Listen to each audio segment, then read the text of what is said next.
Hey guys, Kathy Iconis here, ready to talk about the ins and outs of bank feeds. So, today we are going to be talking all about the wonderful things about bank feeds, and I would say that bank feeds is probably the best feature in QuickBooks Online. The ability to automate getting data into QBO is amazing. And this is something that is core to QBO that before it was cool that we had before QBO was cool, we had bank feeds, and I loved it back then. It's a game changer if you're not aware of it, but we need to also be aware that this is also the place where some of the biggest mistakes can be made, and we need to understand how bank feeds work, how to fix them, and how to make sure that we're utilizing them the best so we are as efficient and effective as possible in our work. So, without further ado, let's talk about what we're going to talk about. Okay, first we're going to go through connecting our bank accounts. Then we'll go through the bank feed layout, going into fixing errors and utilizing bank rules. So I have provided a lot of screenshots in this PowerPoint for you guys that you'll have access to. So trying to lay it out for you, we'll jump into QBO from time to time in this training. But I just wanted to make sure that you guys know that you do have the PowerPoints. You can print those out as notes or whatever you want. And then in here, while we're going through this, I'll show you stuff and you'll see that I jump into QBO to looking at things. For some things, it's easier for me to take a screenshot of because of the security issues of going into banks and all that sort of stuff. So we'll go through all of that. Okay? So, connecting your bank accounts. This is really where we get started on things, right? So there's options here. When you go to on your home screen, on the left-hand side, you'll go to banking. And then you can see you can add an account through here, right? Or you can do an upload. And so when you go in and add an account, you're going to see two different ways of this happening now because of the way security issues have come up where banks have set up a different connection with QBO. So one is you're going to connect through QBO itself, where this is an example of American Express. And yes, they have their own bank feed option on there. But if you go in and just want to connect directly to American Express from the QBO side, you can do that right now. So all you have to do is click American Express and all the bank options, and then you would enter your user ID and password, right? Alternatively, you'll see this screen. So this is an example of Chase, where you actually have to go and it pops up the Chase screen. You'll get a pop-up on top of this, and that's where you enter in the login information. So instead of entering in that information within QBO, which is that first screen that we looked at, this gives us a pop-up of Chase itself, and you log in your information there, and then Chase on the back end is telling QuickBooks, hey, we're connected and we'll send all the information over there for you. So you'll see those two options. QuickBooks is still in the process of moving a lot of their connections over to this second format. Again, better security and helping you guys connect. There will be some issues on this, okay? Some banks are only going to allow the main account holder to create that connection with QBO, so that you could run into issues there. And when you have sync issues or some sort of connection issue of sometimes you need to verify your security questions. Sometimes you need to enter in a code, that gets text to you or something like that. There's a lot of different options in there, right? So understand there's these things that you might need to work around. One recommendation I have is to get your client to set you up as an administrative user within their bank account. Usually you can do that so that they don't give you any access to be able to write checks or anything. So they are secure on their end on the cash side of stuff. And then you're able to get all the information you need. If you have that limitation of just being able to connect the master account user on the bank account, then you're probably going to need your help with your client to, fix any errors. I know that I talked to one bookkeeper who actually has her client put her cell phone in as a verification point, so that the text would go to the bookkeeper instead of the client. And now, in most of these cases, you have the option of at least one cell phone, maybe multiple cell phones, and an email address. So if you have the option to fill in one of those spots, that could be very beneficial for you. Instead of, I know in my examples, I'll text a client, be like, hey, are you around your phone? Are you able to send me something? And then if they reply yes, then I'm like jumping in, trying to do it so that they get back to me. Because, you have 15 minutes to reply and enter in your information, all that. It can be a total pain. But those are some ways that we work around that right now.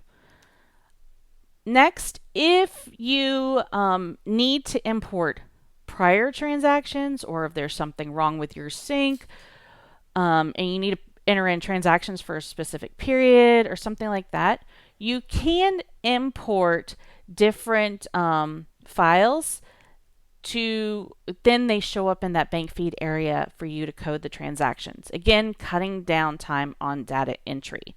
So the examples of these files are a .csv, a .qfx, .qbo, and .ofx. These are the ones that you can utilize to import transactions into QBO. And I'll go back to that screen. All you would do is click that little down button next to update, and there's your file upload. That's how you would get to that point to upload your file, and then it'll be added into QBO. It actually asks you to connect it to which bank account, and then you do that, and you can import the transactions.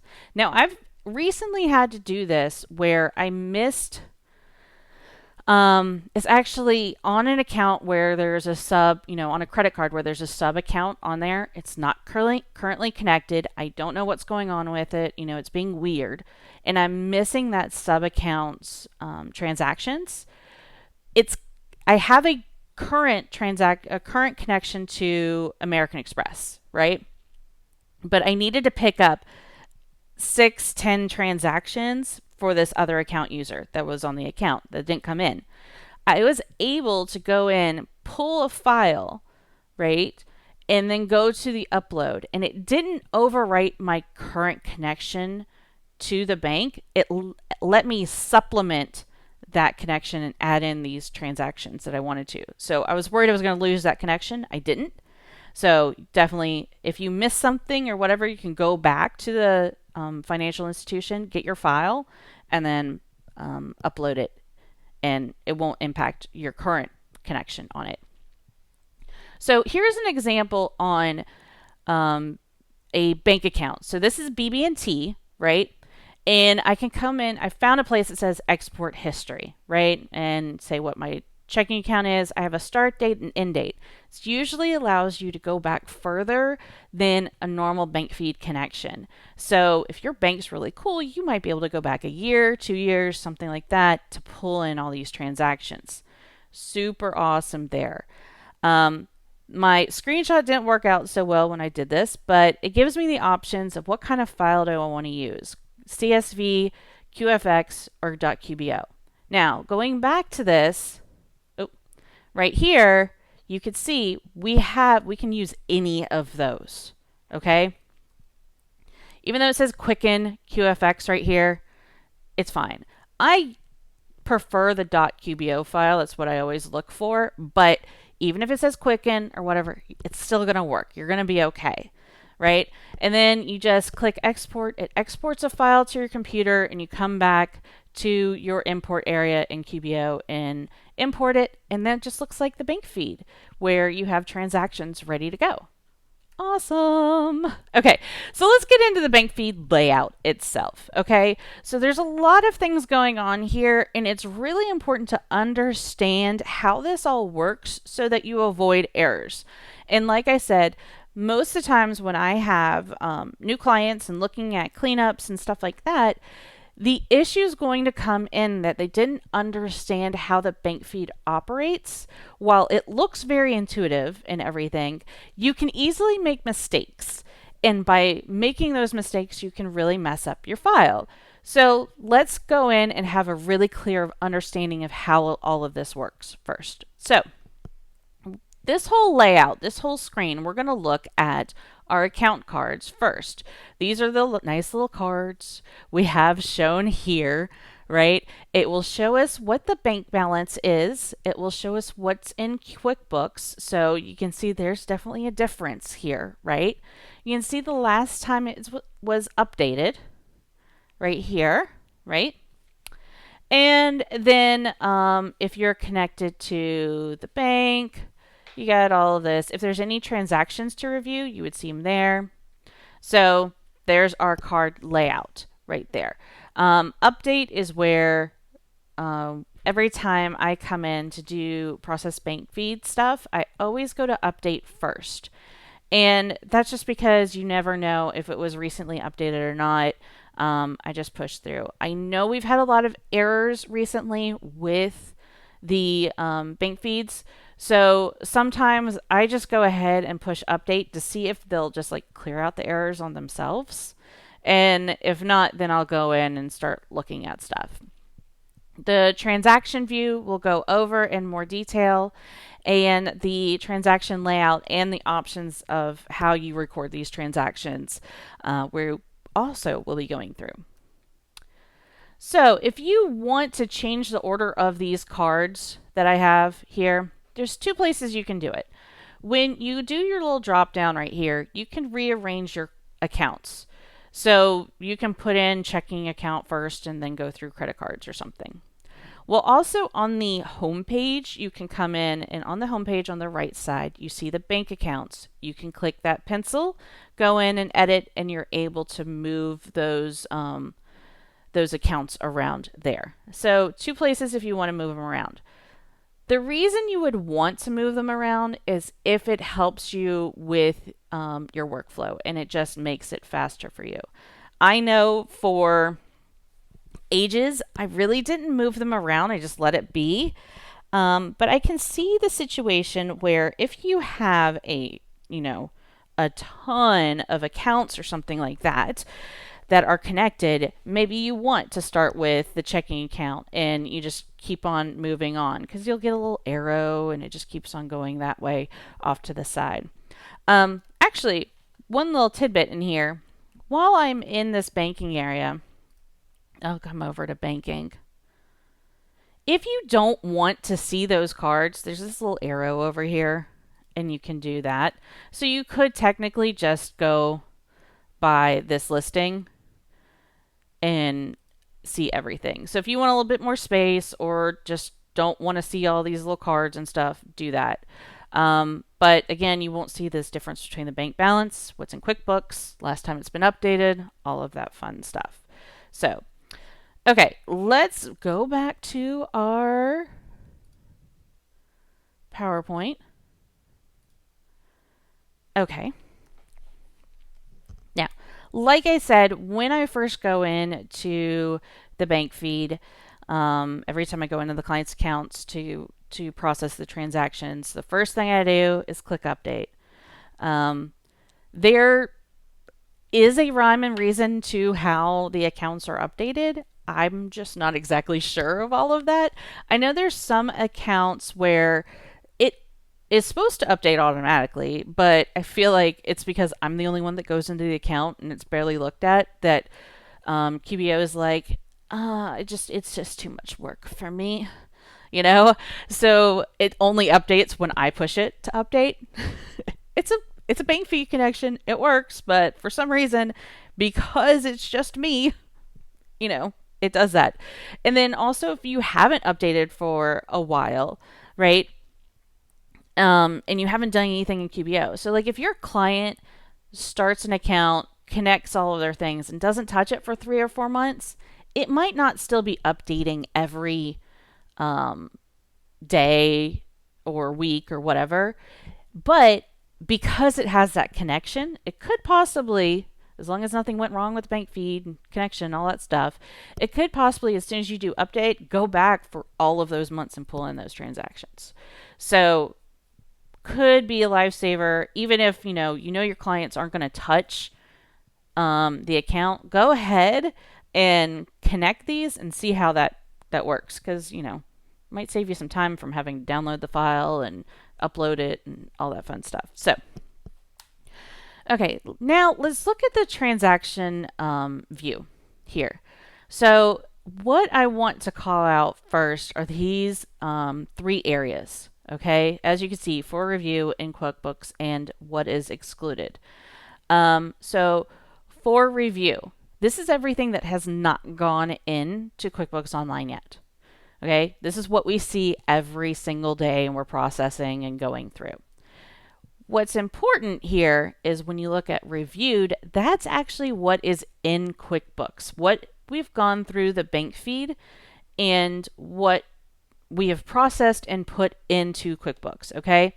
So while we're looking at this, you can see the bank information that comes with it. You can see what I did. I matched it to this expense, okay? And then I have the option to undo it. So if I make an error, I can come in and undo what I did. If I matched it to an expense, it's just going to undo the connection, the link between the bank feed and the expense. If I added the expense here, it is actually just going to remove the expense when I click undo. So it's like it never happened. And when I do undo, all of these transactions go back over to the review screen and I start over. So if you're in an example where someone royally screwed up the bank feed and you don't want to deal with fixing all of that and it's going to take you longer, if this is a faster option, you could actually come over here, select all, and undo. And that will get rid of everything that was added, unlink the match stuff, put it all in review, and you're able to move forward and do it all over again. Cool? The next area is excluded. And I really, really, really don't want you guys to exclude anything unless you're dealing with a transaction in the bank feed that is a duplicate. Okay, it's possible that you pulled in, a bank upload and you have that live connection. You have duplicate entries in there for review. So you obviously don't want both of those in there. So you can exclude that transaction, right? If you're just excluding personal transactions, then you're not going to be able to get a good bank reconciliation, and it's just not going to be complete.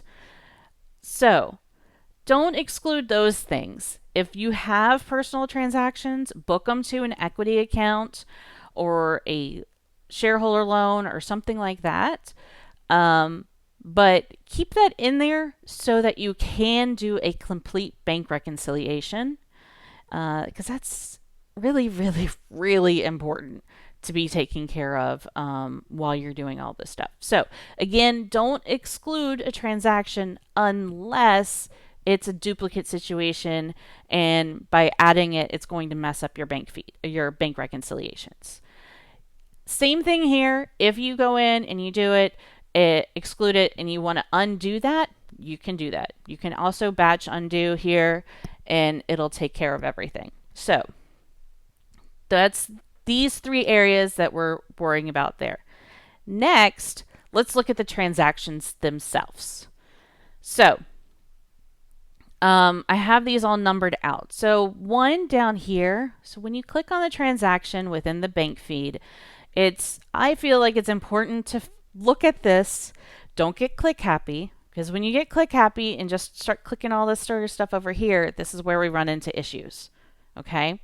So we have to have a really good understanding of what's going on here. So this bank detail right here, this comes directly from the bank. This is their gobbledygook that you get. Okay? So, what Intuit or QuickBooks has done, they have this technology to strip this away and try to make it make sense for us. And that is what they are putting in this description area right here. Okay, so this is the source information, and this is what they've tried to make it to make sense for us. Their translated version for us. Okay, then we will match that up to a payee. If you don't actually match this up to a payee, you're going to have a whole bunch of transactions without a vendor or customer on it. But as soon as you do it the first time, QuickBooks is going to remember it for you in the bank feed, so you'll be fine. But if you have a blank area here under payee, you are not going to have a name on that transaction, a vendor name or a customer name. Okay, so it's really, really important that you're paying attention to this. One common error is people see the description right here because QuickBooks has translated it to make it make sense, and they assume that that is the name of the transaction. It's not. So this is just, QuickBooks Cliff's Notes, basically, for the bank detail right there. Okay, so that is the main issue when we come in with a missing payee name. Okay, under 4, here are other fields. These are all based on our company settings. And we have that course on company settings going through everything, right? So category is going to be on anything. Now, you can turn on and off if you want to have something billable to a customer, if you want to show the customer information, if you want to show the class, if you want to show the location. All of that can be filled in here. Okay? So we have all of these options. Now let's look at what we can do to these transactions themselves. So first, we can add. You can see up here, add, and when we're looking at this, add, right?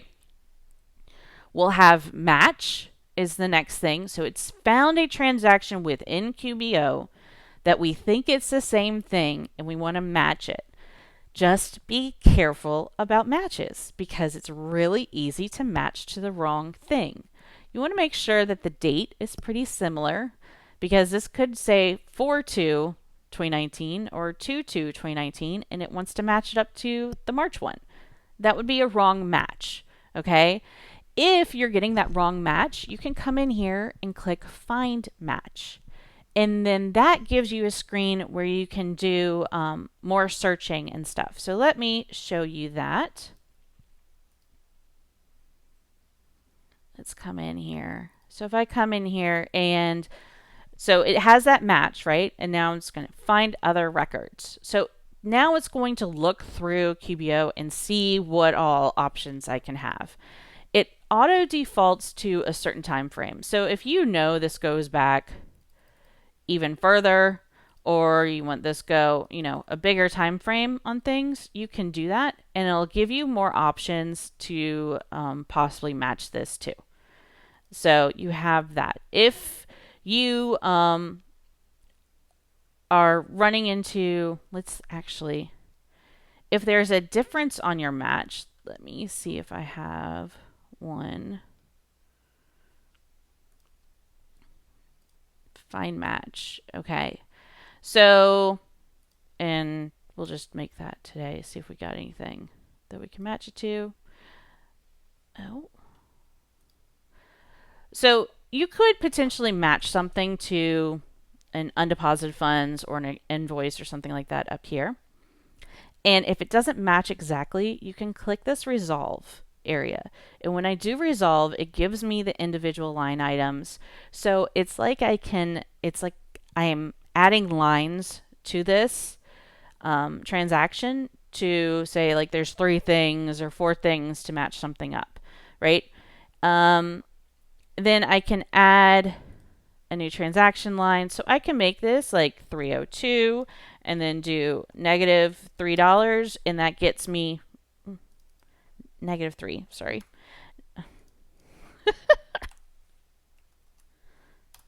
There we go. Now it works.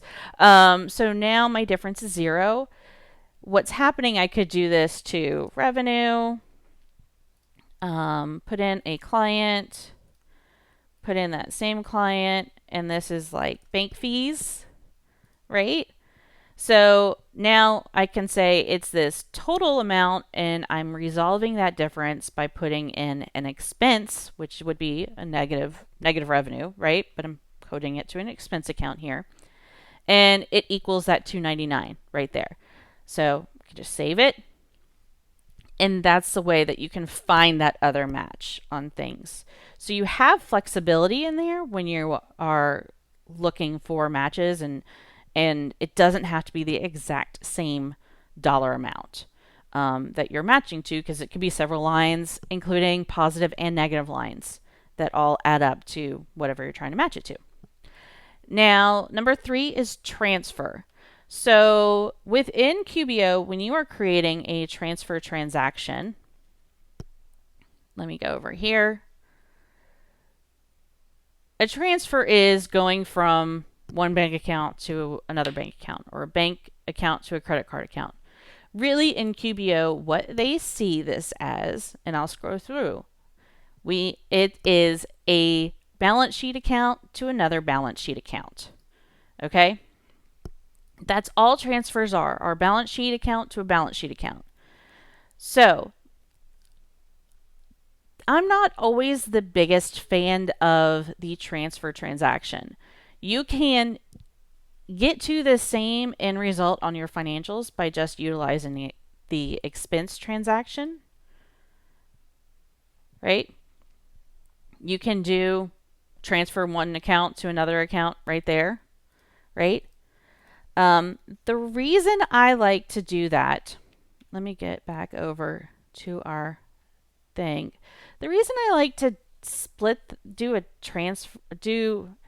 an expense instead of a transfer is because if I make a mistake in that transfer and it really should have been an expense, I can't just open the transfer transaction and change it there. I'd have to delete the transfer transaction, create a whole new transaction where I could code it to an expense account or revenue account. Because remember, transfers only transfer between balance sheet accounts. So I just like to do it to save myself some time. Sometimes I just leave it as a transfer. If you want to just do it as an expense, you can do add instead of record transfer, and it'll do it for you, okay? And it'll take care of it. Again, it's just a different screen. The end result on the financials are exactly the same. It's just the type of transaction that we're seeing and utilizing within QBO. It's fine, okay? Now, and down here we have a split. So if you are recording, this $24.99 and I need to split it to several different accounts, I can do that in here by just clicking that split. So let's go in and let's look at the example. And I'm going to go back to here. Actually, I do it under description name, I believe. If I want to come in here, look at split, and this is what it looks like right here. Okay, so I can put in description, the line amount, and you just keep on going. I can keep on adding lines on there. Save and add, all done. So you have that option as well. Now, fixing errors. So just to go back, we've gone through all the different areas of everything we can do on the bank feed screens, right? You pretty much have a good understanding of all of this. Now, the question comes in is when we make those errors, right? So there's two things that you can basically do. And what we're trying to do is just undo it, get rid of the transaction or whatever the issue is, and do it again, right? That's usually what happens when there's an error. It's like, okay, stop. We just need to make this work better. So what you can do is you can come into the actual expense or transaction, right? Under the top information, name information, you'll always see online banking matches. If you click that, you will see the exact information that came in from the bank feed, right? See, this is their gobbledygook that comes in. We have it. Then, if you want, you can unmatch this transaction. So, If this transaction was added and I come in here and I unmatch, it does not get rid of this transaction because I'm now just doing an unmatch. Remember that terminology. We want to unmatch, or are we going to undo an expense that was added? So it's different things there. So if I come from the expense screen, unmatch, it's going to get rid of the connection. When I undo that, unmatch it, it goes back into my bank feed area for me to process again. Okay? If I want, I can, like I said before, go into for review, click a whole bunch of them, and undo. Remember, if it's been added, I'm going to undo the adding of it. And it then goes back over to the bank feed area for me to process again. One other thing, let me get into this. I'm going to see if I can try to find a recent one. So, little tidbit. If you go into a recent transaction that you have, or a transaction screen, this little clock backwards, whatever, will give you recent deposits. So if you want to see recent deposits, you can come here. If you want to see recent transfers, you'll see that little icon there and you can go back to it. So let's go back to this deposit right here. So see, this deposit is wrong, that I am reporting this to the wrong thing. I can move around any of the information here. So I could click this off and, maybe it was something in undeposited funds that was sitting there, and then I can remove this line item. I can add a whole nother line item. So I could do reporting software 1200 straight to the AR account. Let's do it 300 to 300, right? So it was like 2 deposits instead of 1. Oops. I can do that here. As long as I'm not changing the dollar amount, I can pretty much change the stuff around to fix things. So understand that. I'll do a lot of things where if someone recorded something directly to revenue right here, I would go in, create a payment, put it to undeposited funds, and it'll show up in this area. So all I have to do is come into the bank deposit, delete this line, and check off what's in undeposited funds. As long as it's $600, we're all good to go still. And it's a great way to fix those transactions. Okay, so I'm going to save and close. Yes, it's been reconciled, but I didn't change the dollar amount, so we're all good to go there. Now, one of the great tools within QBO to help you save time is the utilization of bank rules. Okay, and what bank rules do is they automate the coding of your transactions. And you have these 2 key options we have down here. Do you want to auto categorize and auto add a transaction, or you want to auto categorize and manually review? So I will tell you that if you auto categorize and auto add and there's an error and you undo the transaction, your bank feed or your rule will work again, and it will auto categorize it and auto add it again. I've been in that nasty circle of like, why is this doing this? Where did it go? I put it back into the bank feed. You got to come in, change this so that doesn't happen, and manually review it so that you everything's good.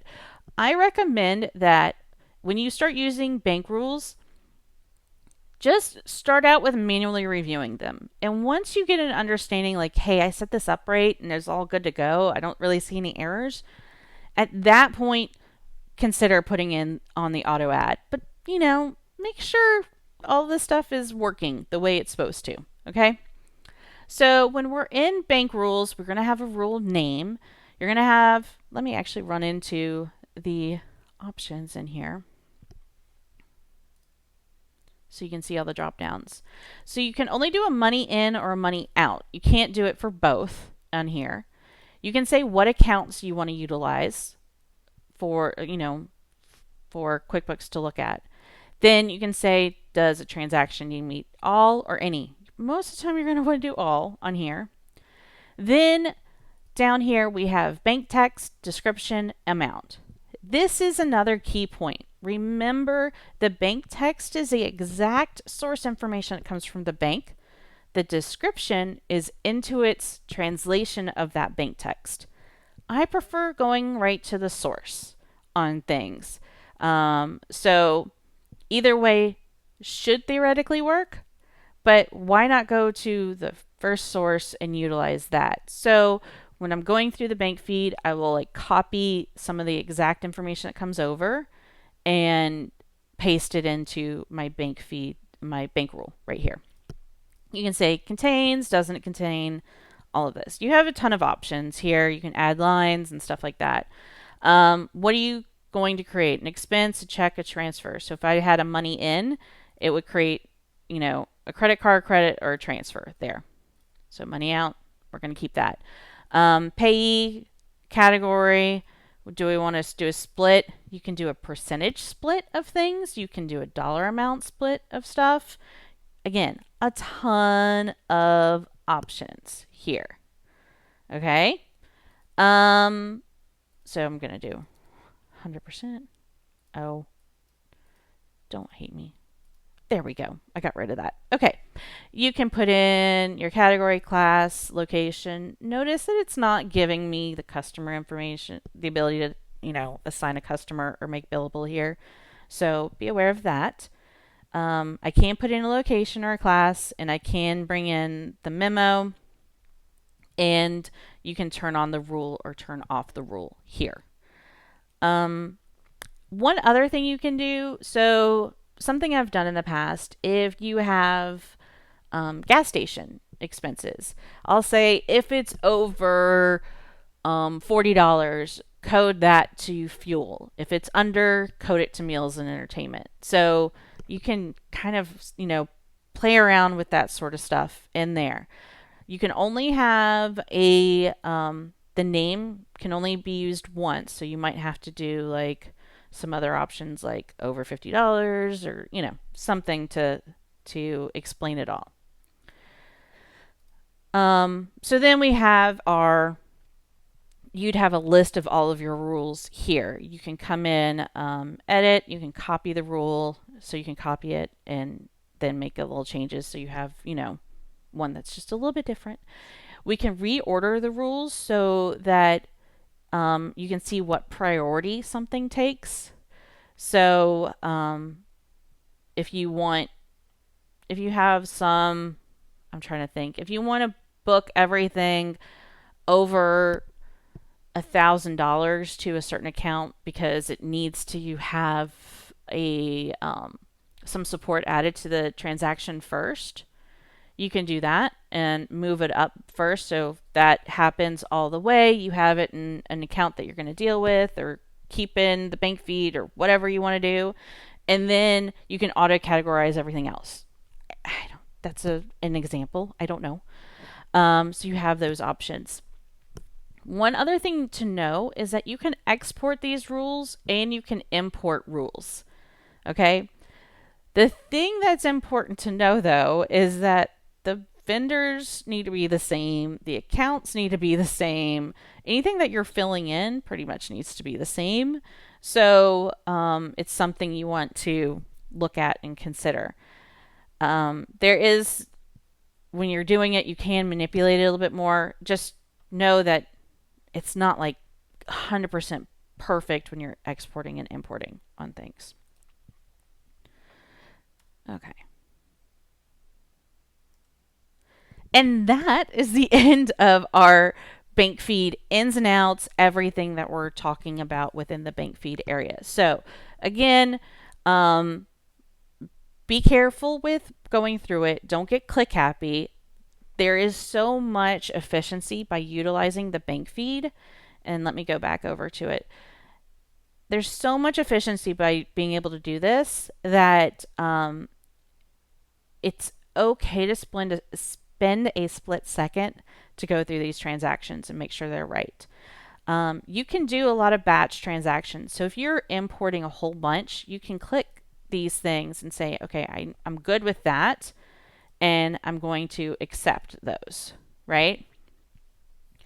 I can come down to all my Amazons.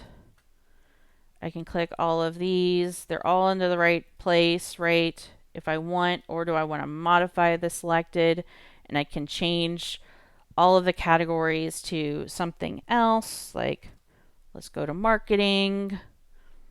Yeah. And apply an ad, and I can group that.